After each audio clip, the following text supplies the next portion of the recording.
Green ஹவுஸ்ங்கிறதுல இதுல இங்க இருக்கிற செடி நிறைய, அதை விட நிறைய தோட்டத்துக்கு போற செடிகள் இதெல்லாம் சாப்ளிங்ஸ் ஃபுல்லா.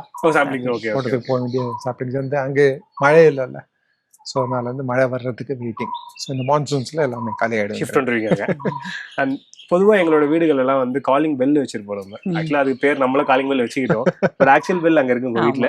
இது நம்ம கோயில்கள்ல வீட்டுல, அதனால காலிங் பெல் இல்ல. இல்ல அது நீங்க கொண்டு வந்து தெரியுது. இது அடிச்சா நல்லா எல்லா இடத்துலயுமே கேட்கும் எங்களுக்கு. ஒரு வாட்டி அடிங்களே தெருவுல எல்லாருமே வரலாம்.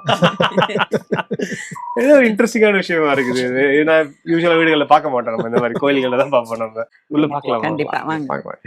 திண்ணைகள்லாம் வந்து வச்சு இப்ப நிறைய வீடுகள்ல பால்கனியே வைக்கிறது இல்ல. சோ அது நம்ம இப்போ தெரியும் உங்களுக்கு, அது அபார்ட்மெண்ட் கல்ச்சர்ல வந்து இடமே இருக்கிறது இல்ல, இருக்கிறது இல்ல. அதுதான் நாளுக்கு நாள் அப்படி இருக்கும்போது திண்ணெல்லாம் நம்ம பாக்குறது இல்லை எந்த வீடுகள்லயுமே. சோ இதுவுமே நீங்க தேடி இது மாதிரி ஒண்ணு இருக்கணும் அப்படின்னு ஆசைப்பட்டீங்களா? இதெல்லாம் நாங்க பண்றோம்.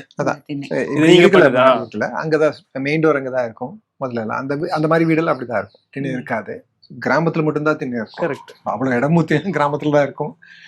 இங்க திண்ணை வேணுங்கிறதுனால அங்க மெயின் என்ட்ரன்ஸ் அது எடுத்துட்டு இங்க ஒரு என்ட்ரன்ஸ் பண்ணும். அதனால 3 என்ட்ரன்ஸ் நம்ம வீட்டுக்கு. சூப்பர். அந்த சைடு எம்டியா இருந்தது, அதுக்கு ஒரு டோர் வச்சிடலாம்னு சொல்லி அதுக்கு வச்சாச்சு. அங்கேயும் ஒரு டோர் வச்சாச்சு. 3 கதவு இருக்கிற ஒரு வீடு.